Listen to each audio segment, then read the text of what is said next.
ओम नमो भगवते वासुदेवाय। ओम नमो भगवते वासुदेवाय। ओम नमो भगवते वासुदेवाय। नारायणं नमस्कृत्यं नरं चैव नरोत्तमं देवीं सरस्वतीं व्यासं ततो जयमुद्धीरये। नष्टप्रायेषु भद्रेषु नित्यं भागवत सेवया भगवती उत्तम श्लोके भक्तिर्भवति नैष्ठिकी। श्रीमद्भगवद्गीता यथारूप श्लोक 28। अर्जुन उवाच दृष्ट्वेमं स्वजनं कृष्ण युयुत्सुं समुपस्थितं सीदन्ति मम गात्राणि मुखं च परिशुष्यति। अर्जुन उवाच दृष्ट्वेमं स्वजनं कृष्ण युयुत्सुं समुपस्थितं सीदन्ति मम गात्राणि मुखं च परिशुष्यति। अर्जुन उवाच दृष्ट्वेमं स्वजनं कृष्ण युयुत्सुं समुपस्थितं सीदन्ति मम गात्राणि मुखं च परिशुष्यति।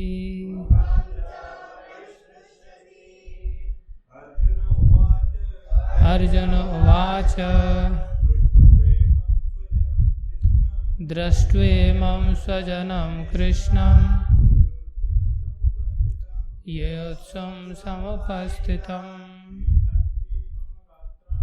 सीदन्ति मम गात्राणि मुखं च परिशुष्यति। अर्जुन उवाच दृष्ट्वेमं स्वजनं कृष्णं युयुत्सुं समुपस्थितं सीदन्ति मम गात्राणि मुखं च परिशुष्यति। अर्जुन उवाच दृष्ट्वेमं स्वजनं कृष्ण युयुत्सुं समुपस्थितं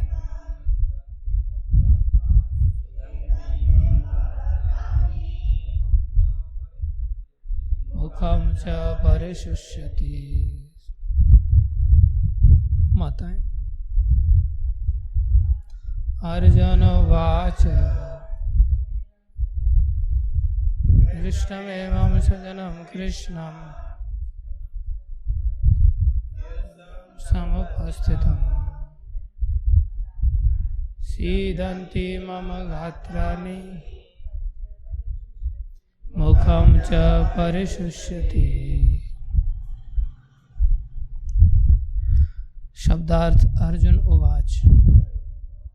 अर्जुन ने कहा दृष्ट्वा देखकर एवं इन सारे स्वजनम संबंधियों को कृष्ण हे कृष्ण युयुत्सुं युद्ध की इच्छा रखने वाले समुपस्थितम उपस्थित सीदंती कांप रहे हैं मम मेरे गात्राणि शरीर के अंग मुखम मुंह च भी परिशुष्यति सूख रहा है।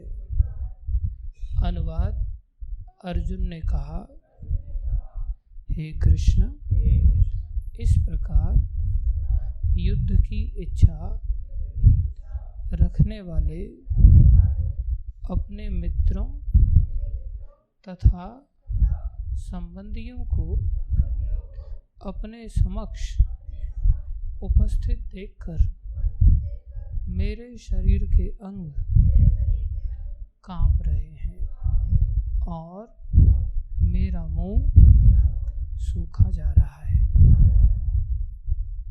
तात्पर्य अर्चनीय वंदनीय प्रातः स्मरणीय श्रील प्रभुपाद जी द्वारा। श्रील प्रभुपाद की जय। हम अनुवाद पढ़ेंगे और आप सबसे आशा करेंगे कि आप सब लोग बड़े ध्यान से सुनेंगे और उसके पश्चात हम आपसे पूछेंगे कि क्या समझ में आया। केवल पढ़ने मात्र से भी कुछ समझ में आना चाहिए, क्योंकि जो पढ़ना है इसको भी श्रवण ही कहा जाता है। किन्हीं आचार्य ने लिखा है, कौन लिखने वाले हैं वो? प्रभुपाद जी। तो ये प्रभुपाद जी के शब्द हैं, तो प्रभुपाद जी जो बोल रहे हैं उसको ही प्रभुपाद जी ने लिखा है। तो प्रभुपाद जी के वचनों को जब हम पढ़ते हैं तो उसमें से हमें कुछ समझ में आना चाहिए। वो भी प्रभुपाद जी की वाणी को सुनने जैसा है। क्या है? सुनने जैसा है। तो अगर इसको सुनने से कुछ समझ में नहीं आया तो फिर हम तो इसी के ऊपर से कुछ समझाने की चेष्टा करेंगे, तो फिर उसमें से क्या ताकत है कि हम कुछ समझ पाएंगे। फिर इसलिए हम एक एक व्यक्ति से पूछेंगे, और किसी को अगर बीच में से समझ में नहीं आ रहा हो तो हाथ खड़ा कर देना, मैं वहीं से दोबारा पढ़ दूंगा। ऐसा नहीं कि पूरा पढ़ने के बाद फिर बोलो कुछ भी समझ में नहीं आया, ऐसा नहीं चलेगा। तात्पर्य, यथार्थ भक्ति से युक्त मनुष्य में वे सारे सद्गुण रहते हैं जो सत्पुरुषों या देवताओं में पाए जाते हैं, जबकि अभक्त अपनी शिक्षा तथा संस्कृति के द्वारा भौतिक योग्यताओं में चाहे कितना ही उन्नत क्यों न हो, इन ईश्वरीय गुणों से विहीन होता है। अतः स्वजनों, मित्रों तथा संबंधियों को युद्ध भूमि में देखते ही अर्जुन उन सबों के लिए करुणा से अभिभूत हो गया। कोई ऐसा है जिसको अभी तक समझ में नहीं आया हो? बढ़िया है, आगे बढ़ते हैं। जिन्होंने परस्पर युद्ध करने का निश्चय किया था, जहां तक उसके अपने सैनिकों का संबंध था, वह उनके प्रति प्रारंभ से दयालु था, किंतु विपक्षी दल के सैनिकों की आसन्न मृत्यु को देखकर वह उन पर भी दया का अनुभव कर रहा था। और जब वह इस प्रकार सोच रहा था तो उसके अंगों में कंपन होने लगा और मुंह सूख गया। उन सबको युद्ध अभिमुख देखकर उसे आश्चर्य भी हुआ। प्रायः सारा कुटुंब अर्जुन के सगे संबंधी उससे युद्ध करने आए थे। यद्यपि इसका उल्लेख नहीं है, किंतु तो भी सहज अनुमान लगाया जा सकता है कि न केवल उसके अंग कांप रहे थे और मुंह सूख रहा था, अपितु वह दयावश रुदन भी कर रहा था। अर्जुन में ऐसे लक्षण किसी दुर्बलता के कारण नहीं, अपितु हृदय की कोमलता के कारण थे, जो भगवान के शुद्ध भक्त का लक्षण है। अतः कहा गया है, यस्यास्ति भक्तिर्भगवती अकिंचना सर्वैर्गुणैस्तत्र समासते सुराः हराव भक्तस्य कुतो महद्गुणा मनोरथेना सति धावतो वही। अर्थात जो भगवान के प्रति अविचल भक्ति रखता है उसमें देवताओं के सद्गुण पाए जाते हैं, किंतु जो भगवत भक्त नहीं है उसके पास भौतिक योग्यताएं ही रहती हैं जिनका कोई मूल्य नहीं होता। इसका कारण यह है कि मानसिक धरातल पर मडराता रहता है और ज्वलंत माया के द्वारा अवश्य ही आकृष्ट होता है। भागवतम के 5वें स्कंद के 18वें अध्याय के 12वें श्लोक से ऐसा कहा गया है। आशा करता हूँ कि आप लोगों को समझ में आया होगा। ध्यान करो क्या बोलना है आपने अपने आप में। मैं मंगलाचरण गाता हूँ, उसके बाद पूछूंगा। ओम अज्ञानं तिमिरन्धस्य ज्ञानाञ्जनशलाकया चक्षुरुन्मीलितं येन तस्मै श्रीगुरुवे नमः। श्रीचैतन्यमनोभीष्टं स्थापितं येन भूतले स्वयं रूपकदा मह्यं ददाति स्वपदान्तिकं। वन्देऽहं श्रीगुरु श्रीयुतापदकमलं श्रीगुरुन् वैष्णवांश्च। श्रीरूपं साग्रजातं सहगना रघुनाथान्वितं तं सजीवं साद्वैतं सावधूतं परिजनसहितं कृष्णचैतन्यदेवं श्रीराधाकृष्णपदान् सहगन ललिता श्रीविशाखान्वितांश्च। हे कृष्ण करुणा सिंधो दीनबंधो जगत्पते गोपेश गोपीकांत श्री राधा कांत नमस्तुते। तप्त कांचन गौरंगी राधे वृंदावनेश्वरी वृषभानुसुते देवी प्रणमामि हरिप्रिये। वाञ्छाकल्पतरुभ्यश्च कृपा सिन्धुभ्यैव च पतितानां पावनेभ्यो वैष्णवेभ्यो नमो नमः। जय श्री कृष्ण चैतन्य प्रभु नित्यानंद श्री अद्वैत गदाधर शिवासादि गौर भक्त वृंदा। हरे कृष्ण कृष्ण कृष्ण हरे हरे, हरे राम राम राम हरे हरे। हरे कृष्ण कृष्ण कृष्ण हरे हरे, हरे राम राम राम हरे हरे। हरे कृष्ण कृष्ण कृष्ण हरे हरे, हरे राम राम राम हरे। गुरुवे गौरचंद्राय राधिकाय तदालये कृष्णाय कृष्ण भक्ताय तद्भक्ताय नमो नमः। गुरु कृपा से 2 शब्द कहने की चेष्टा करेंगे। आप सभी से निवेदन है कृपा करके इनको ध्यान से सुनो। देखो, हम लोग मनुष्य शरीर में आकर के अंधे होकर के उन्हीं भौतिक सिद्धांतों में ही अपना इस दुर्लभ जीवन को व्यतीत कर देते हैं, जिसको कि कई बार जानवर भी नहीं करते। जानवर भी हमसे कहीं श्रेष्ठ सिद्धांतों पर जीवन जी के चले जाते हैं। हम लोग मनुष्य शरीर पाकर के उन सिद्धांतों तक वैसे तो बाय डिफॉल्ट उठना चाहिए, उससे ऊपर उठना चाहिए, लेकिन हम उनसे भी नीचे गिर के चले जाते हैं। ये अच्छी बात नहीं।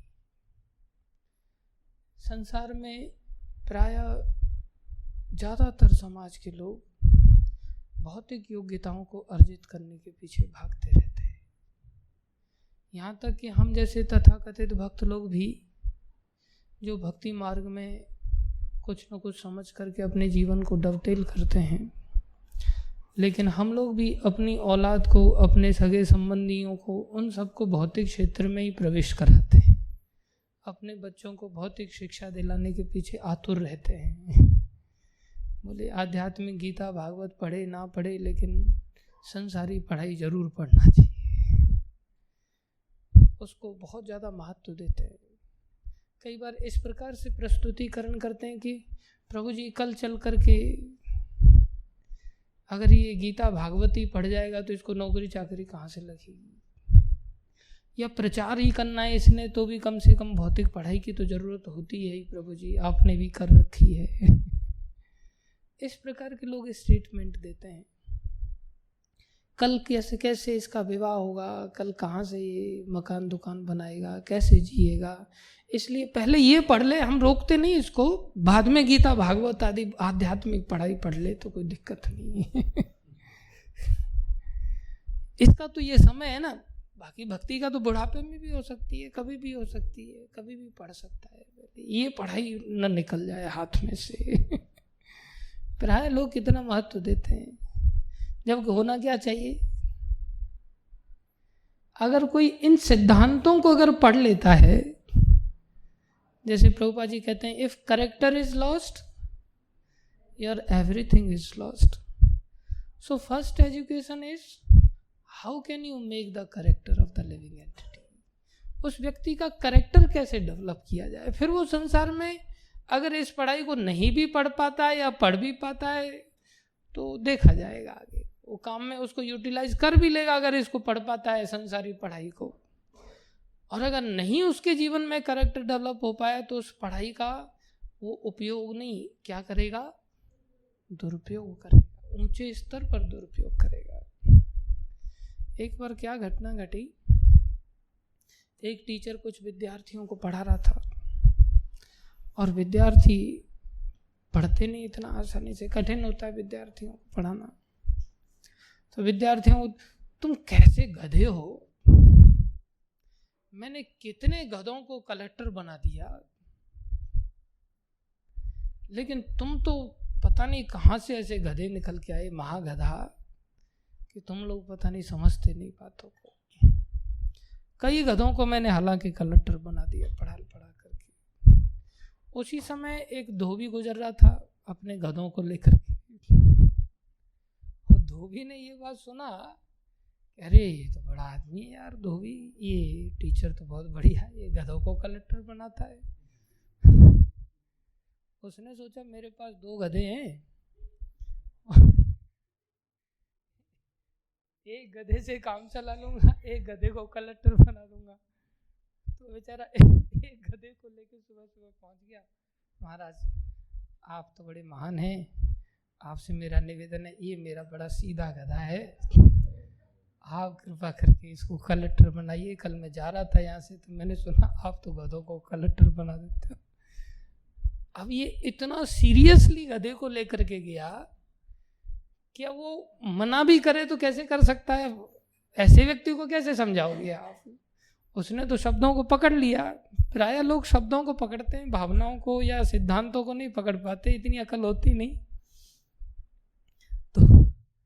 तो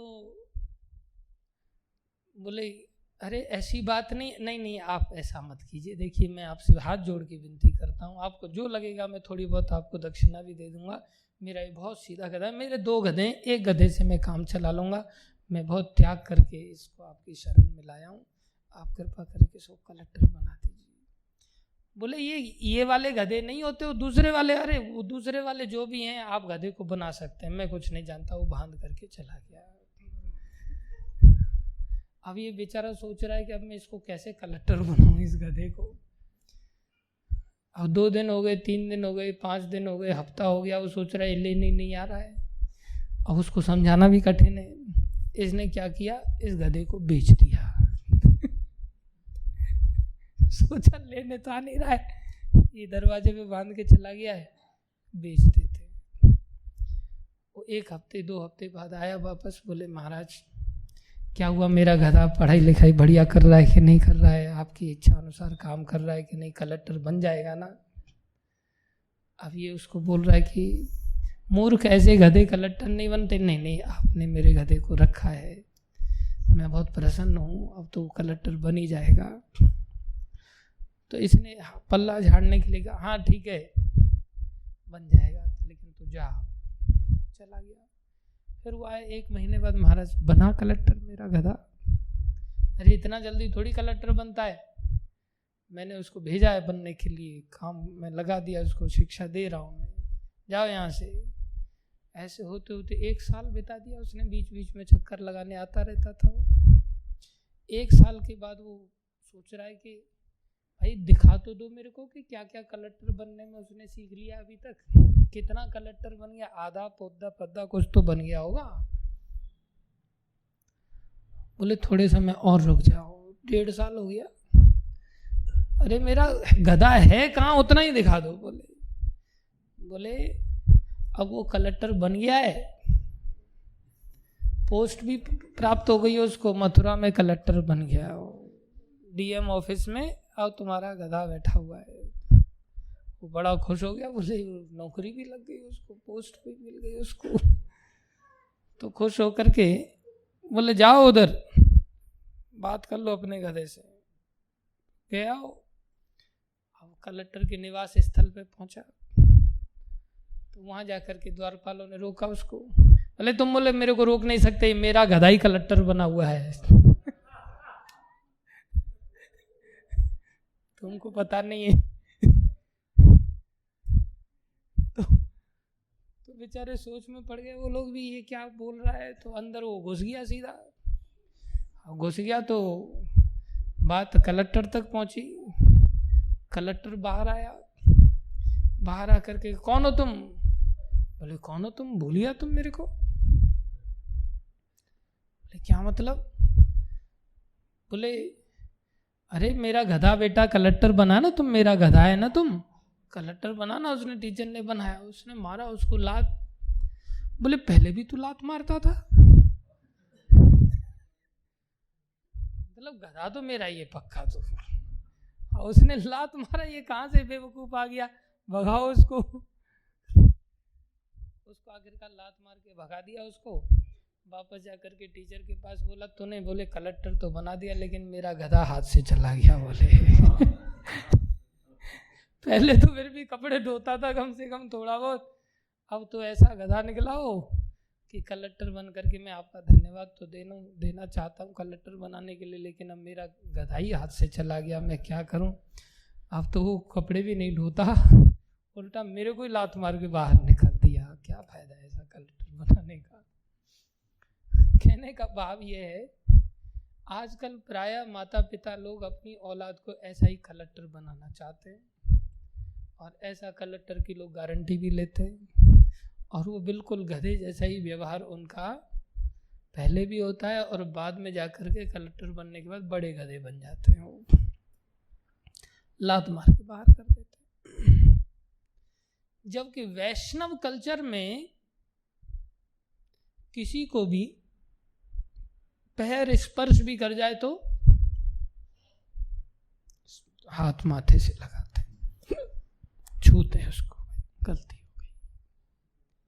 ये वैष्णव संस्कृति है। और भौतिक संस्कृति में कलेक्टर लात मार रहा है,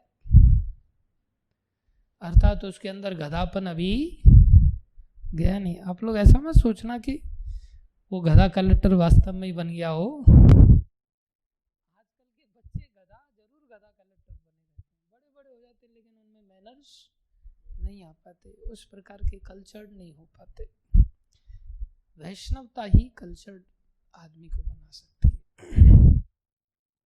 तो कोस रहा है, बोले ऐसा गधा बनाने से क्या फायदा, ऐसा कलेक्टर बनाने से क्या फायदा। प्राय आजकल संसार में लोग अंधे हैं ऐसी भौतिक शिक्षा के पीछे, लेकिन प्रभुपाद जी कहते हैं ऐसी भौतिक शिक्षा का कोई औचित्य नहीं, कोई मीनिंग नहीं। दूसरी ओर भक्ति का क्या औचित्य है, एक भक्त कैसा होता है, जैसे माताओं ने बताया।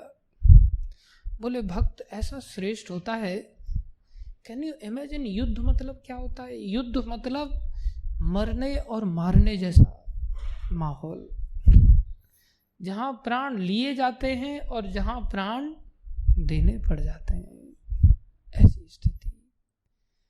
कई बार थोड़ा बहुत भी झगड़ा होता है तो ऐसा क्रोध आता है, और उस क्रोध के कारण अपने आप ही जो शरीर के अलग अलग अंगों में खून जाना चाहिए,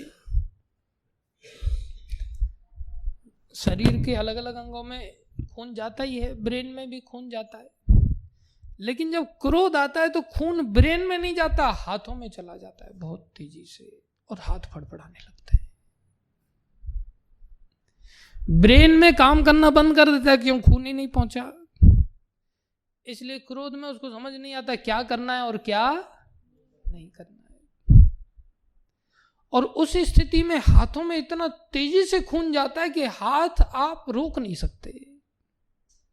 जैसे मिर्गी दौरा जिसको आ जाता है ना, उसके हाथ पैर रुकते नहीं ना। क्यों नहीं रुकते? खून का अचानक से फ्लो बढ़ जाने के कारण। क्रोध के कारण शरीर इस प्रकार से रिएक्ट करता है कि अचानक से खून का वेग इतना ज्यादा हो जाता है कि हाथ में कुछ पड़ते ही फेंक देता है। फिर मरे जिंदा रहे उसको कोई फर्क नहीं पड़ता क्या हो रहा है क्या नहीं हो रहा है। उसमें आदमी इतना अंधा हो जाता है कि बाप को भी नहीं छोड़ता। ऐसी स्थिति बन जाती है। छोटी सी बात को लेकर, हम छोटे थे, इतने भी छोटे नहीं थे, शायद 10वीं में पढ़ते थे, तो हम खेत में पानी लगा रहे थे। गेहूं का खेत था, तो मैं था और मेरे बाबा थे। मेरे को ट्रैक्टर चलाना आता था, तो मैं खेत में पानी लगा रहे हैं, गेहूं पकने वाले थे, खेत में पानी लगाया, हल्की हल्की हवा चल रही थी तो गेहूं लेट गए। आम तौर पर लेट जाते हैं हवा चलते समय, पानी दे दिया जाए। तो मेरा एक चाचा बीएसएफ में, बड़ा चाचा सबसे, वो आया हुआ था। वो एक प्रकार से ऊट पटांग आदमी था, बहुत लोभी किस्म का आदमी था। वो आ गया उसी समय खेत देखने के लिए, छुट्टियां आया हुआ था खेत देखने। हमने तो पानी दे दिया था। हम उस मशीन को मैं नीचे खोल रहा था स्पैनर से, और बाबा ऊपर खड़े थे। वो मेरे को स्पैनर पकड़ा रहे थे एक एक करके, और मेरा चाचा खेत देख रहा था ऐसे सेठ बन करके। पानी वानी तो कुछ लगाया नहीं उसने, हाँ, सेठ बन करके मुआयना करने के लिए पहुंच गया। और मुआयना देख करके उसको एकदम से धीरे धीरे पारा चढ़ने लग गया, उसको क्रोध आने लग गया। सारा खेत बोले गिरा दिया, सारा का सारा। अकल नहीं है, ये नहीं है, वो नहीं है, भाषणबाजी करने लग गया। मेरे बाबा थोड़ा बहुत, बाबा तो बाबा हैं, बुजुर्ग हैं, ब्रजवासी हैं, उनके मुंह से 2-4 गालियां निकलना चालू हो गया। तो उन्होंने 2-4 गालियां दे दिया, उसका और पारा चढ़ गया। इतना पारा चढ़ गया कि उसने फटाक से, मैं सोचा थोड़ी बहुत तू मैं हो रही, मैं नीचे खोलता रहा। इतनी देर में उसने ईंट का छोटा सा एक रोड़ा लिया, और बाबा ऐसे झुके कुछ उठाने के लिए, और ऐसा फेंक के मारा उसने। और मैंने देखा वो ईंट के टुकड़े हो गए बाबा की खोपड़ी से टकरा के। और उसी समय बाबा बेचारे ऐसे आधे झुके हुए ऐसे ऐसे झूलने लग गए, मुंह से खून आने लग गया, और वहीं लुढ़क गए वो। मैं बाहर आया, फिर ये कांप रहा है, और भाग गया। फिर मैंने बाबा को थोड़ा संभाला, और गांव से लोग आए, फिर उनको एडमिट कराया। खैर बाबा काफ़ी बेहोश हो गए, फिर भगवान की इच्छा से वो ठीक भी हो गए। और वो फिर मुंह छुपाता रहा इधर उधर। खैर कहने का, सीखने की बिंदु क्या है कि व्यक्ति इतना पढ़ा लिखा है, या बड़ा नौकरी चाकरी वाला है, या समझदार दृष्टि से देखा जा सकता है उसको समाज में, लेकिन उसको इतनी अकल नहीं कि बाप के साथ कैसा व्यवहार किया जाए। अपनों के साथ भी इतना व्यक्ति क्रोध का शिकार हो जाता है, क्रूरता इतनी आ जाती है कि जान से मारने के लिए भी उतारू हो जाता है। जबकि बात कितनी सी थी, कुछ भी नहीं। संसारी दृष्टि से बस कमाना खाना सीख लिया तो सब लोग उसको जी हजूरी करते हैं, सम्मान देने लगते हैं। लेकिन ये जीवन नहीं है, तो जानवरों जैसा जीवन है। अब यहाँ स्थिति क्या है? अब देखा जाए तो उनका सगा बाप है वो, और खोपड़ी पे ईंट मार दिया। यहाँ अर्जुन अपने सैनिकों के प्रति तो इतने दयामय हो ही रहे, और कैसी स्थिति है जहां की युद्ध लड़ने के लिए आए। यहां कोई युद्ध लड़ने वाली बात नहीं थी। यहां बात कैसी है, पूरी तरह से मरने मारने के लिए इकट्ठे हुए हैं। और उस स्थिति में भी एक भक्त कैसा होता है, सामने वाला गाली नहीं दे रहा आपको, सामने वाला आपको कोई ऐसा नहीं है कि कोई षड्यंत्र रच रहा हो, सामने वाला व्यक्ति आपको चिढ़ा रहा हो, आपको टोंट मार रहा हो, ऐसी स्थिति नहीं है। सामने वाला घातक हथियार लेकर के मारने के लिए उतारू है। भक्त कैसा होता है, हम अपने अंदर थर्मामीटर डाल के देखें तो एक एक बात पे हमारे मुंह फूल जाते हैं। हम एक दूसरे की शक्ल देखना पसंद नहीं करते। इसने मेरे को ऐसा क्यों बोल दिया, उसने मेरे को वैसा क्यों बोल दिया, मैं इसके साथ नहीं रह सकता, मैं उसके साथ नहीं रह सकता, मैं इसलिए हूं क्या यहाँ। एक भक्त कैसा होता है, प्रभुपाद जी वर्णन कर रहे हैं, उनको अपने सैनिकों की तो चिंता थी ही थी, दया थी।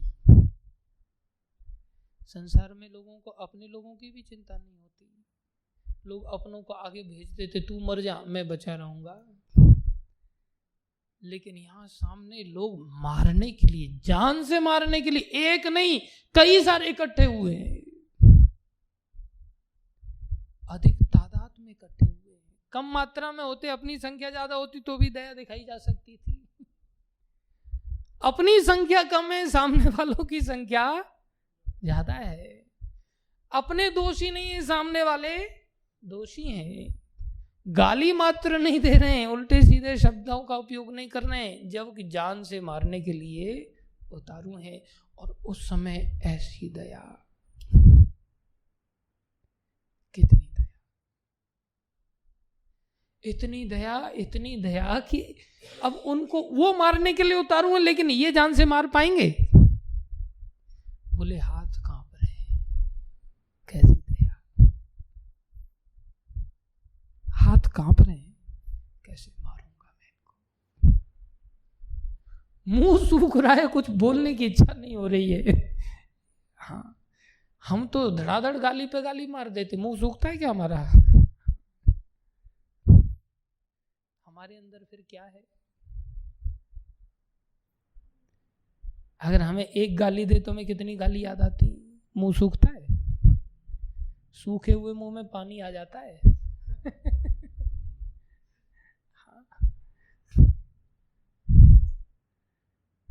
हमारे हाथ कांपते हैं, हाथों में कुछ, उनके हाथ तो ऐसे कांप रहे हैं कि उनके हाथों से गांडीव सरक गया।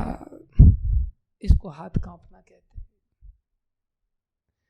और हमारे हाथ में तो ईंट भी गांडीव बन जाती है। बोले मेरे को क्या पता था कि वो लोहा था, हाथ में आ गया, हाथ में आ गया तो पकड़ करके फेंक दिया मैंने, फोड़ डाला। सर मेरी क्या गलती है इसमें? हो गया क्रोध तो हो गया।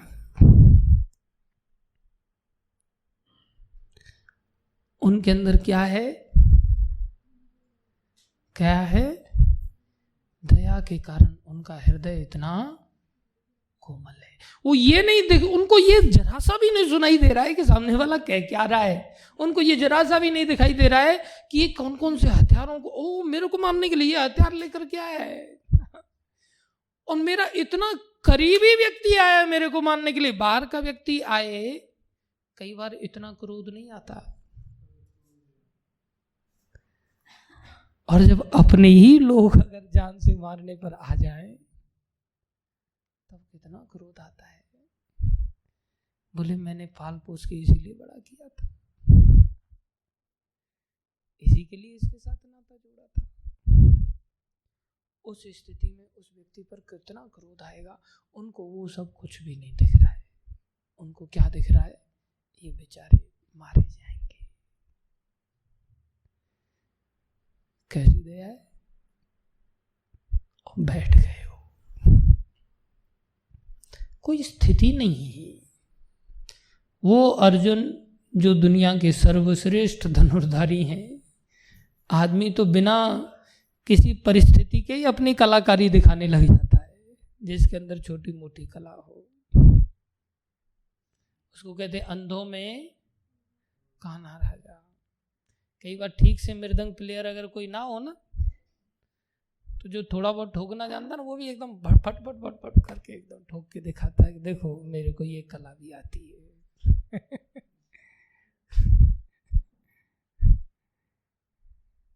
क्या कला है।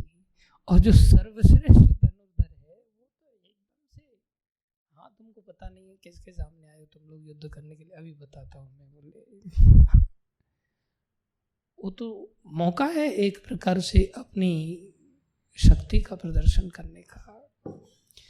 इसको कहते हैं सामर्थ्य होते हुए भी दया ऐसी स्थिति में नहीं दिखाई जाती कि हाँ किसी ने थप्पड़ मारा और हम उसमें एक कंकड़ भी नहीं मार सकते, ऐसे दुर्बल है, और फिर जा तेरे को माफ किया।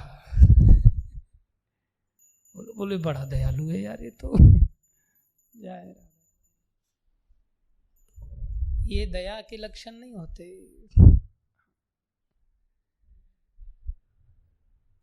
तो अर्जुन कितनी दया से भरे पड़े हैं, कितने बड़े वैष्णव हैं।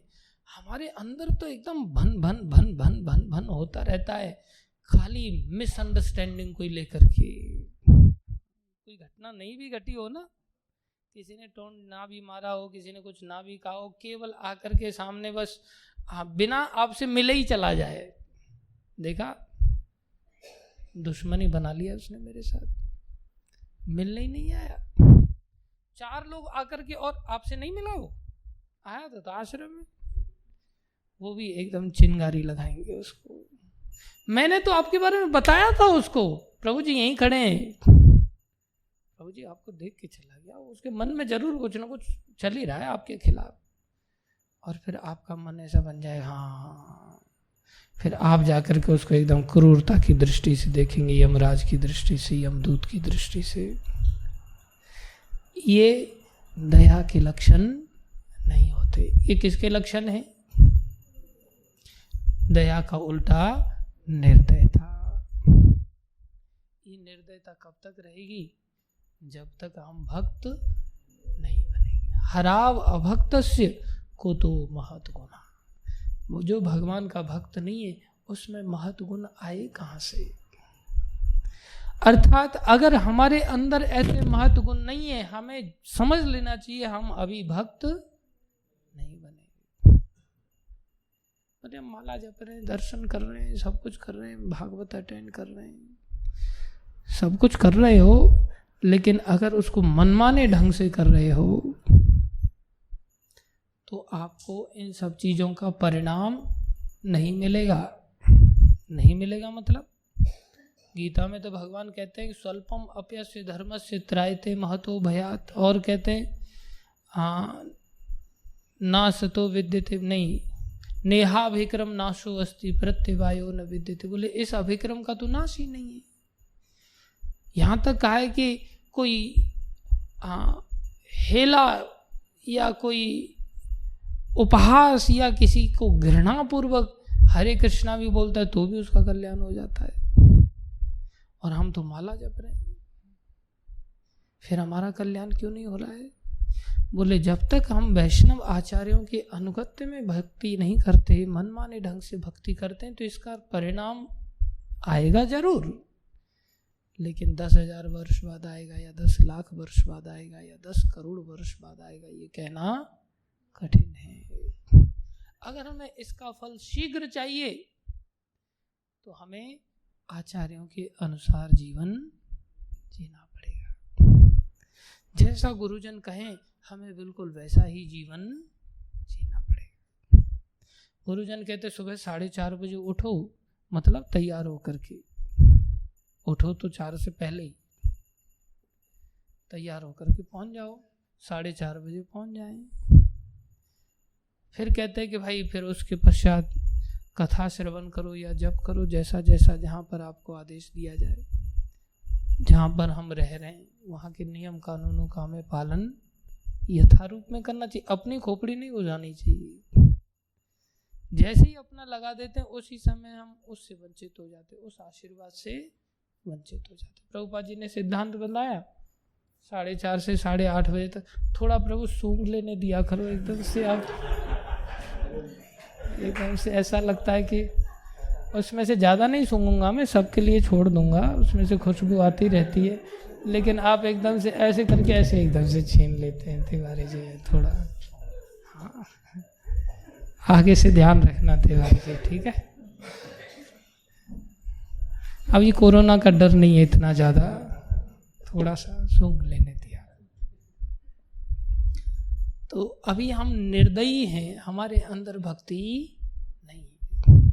हमारे अंदर तो अभी तू मैं का हिसाब किताब चल रहा है। जैसे तो कुत्ते होते हैं ना, एक दूसरे को भौंकते रहते हैं ऊंची आवाज में, वो वाली हमारी स्थितियां रहती है। एक भक्त अपना पराया से इतना ऊपर उठ जाता है कि उसको अपनी सेना की चिंता नहीं है, दूसरे के सैनिकों की चिंता है। इनकी मौत, इनको कष्ट होगा। और हमारी स्थिति क्या है? हम किसकी चिंता करते हैं? अपनी। कमरे में पंखा लगाए, बेड बिल्कुल पंखे के नीचे अपना आ जाएगा पहले,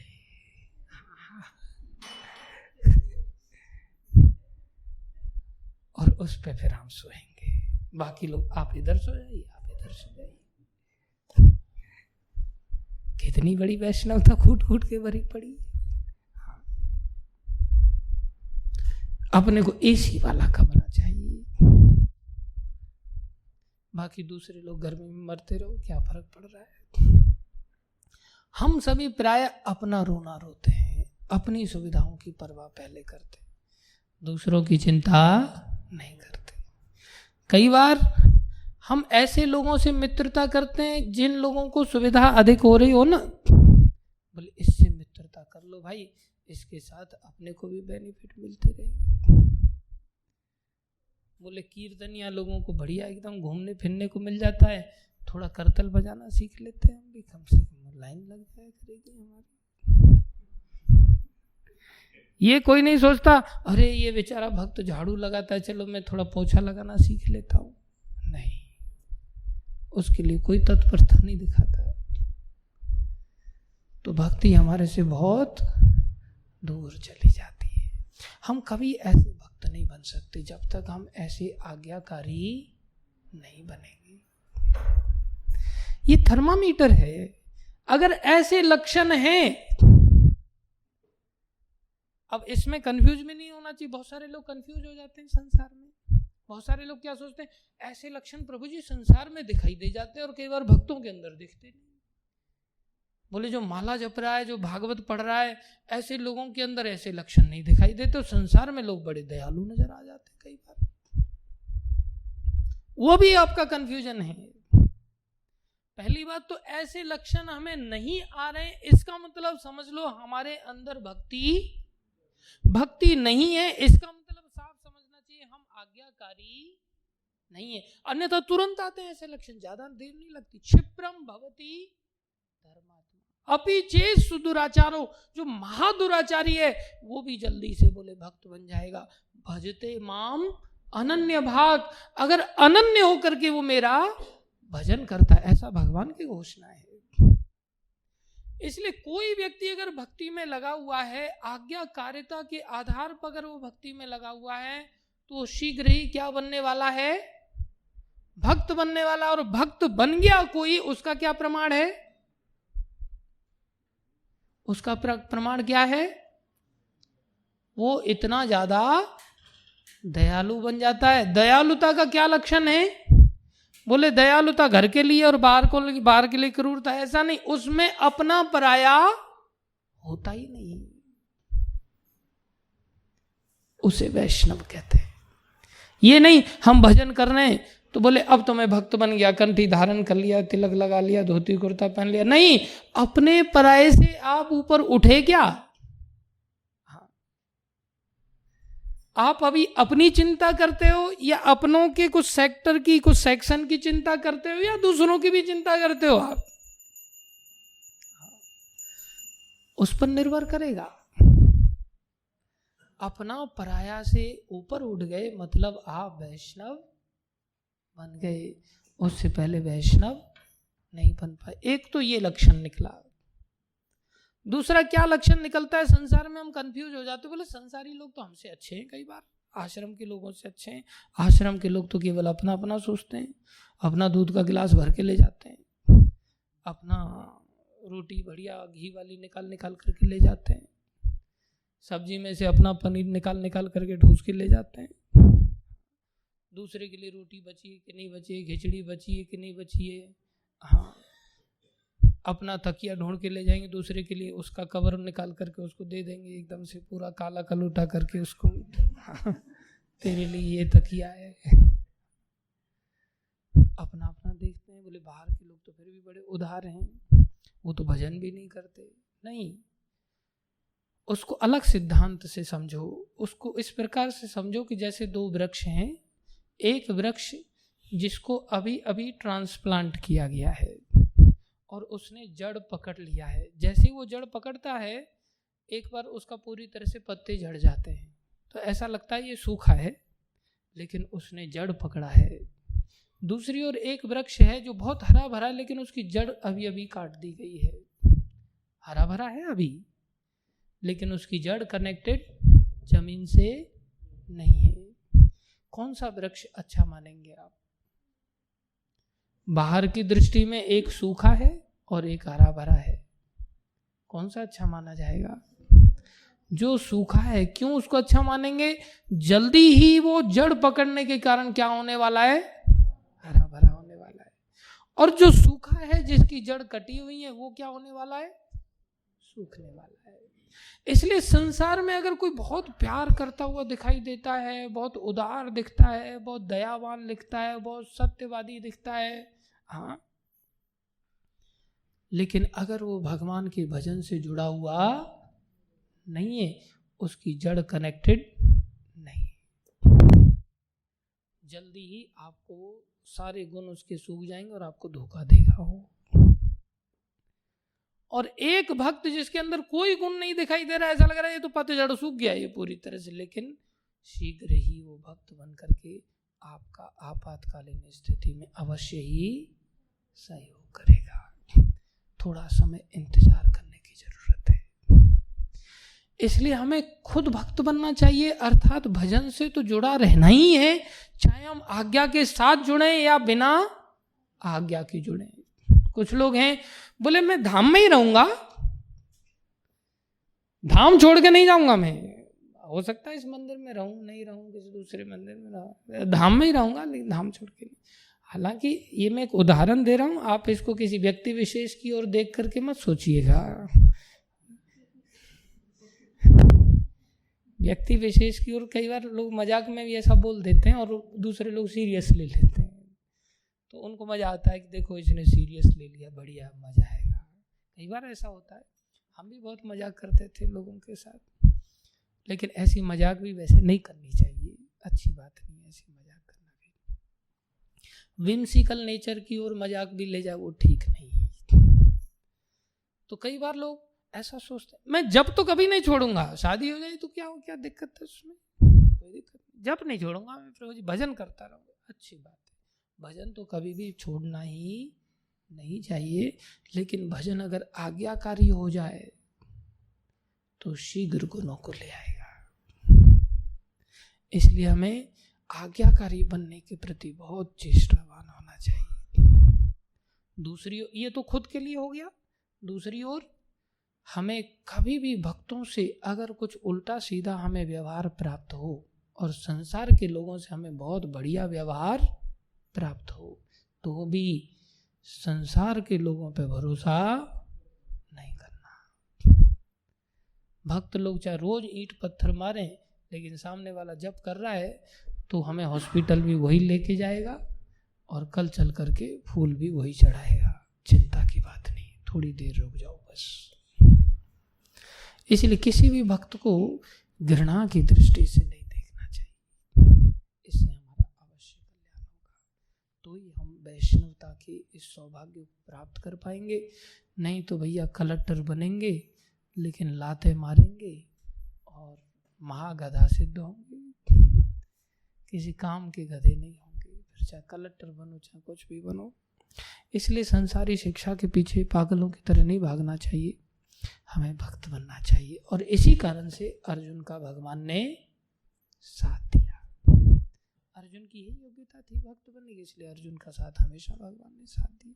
बीच में ले गए, निडर होकर के चल, तेरे को बीच में ले चलते।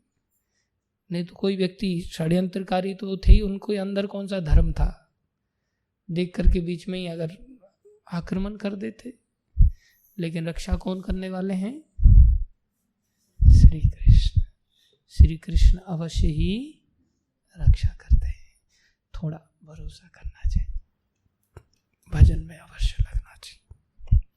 धन्यवाद आप सभी का धैर्यपूर्वक श्रवण करने के लिए।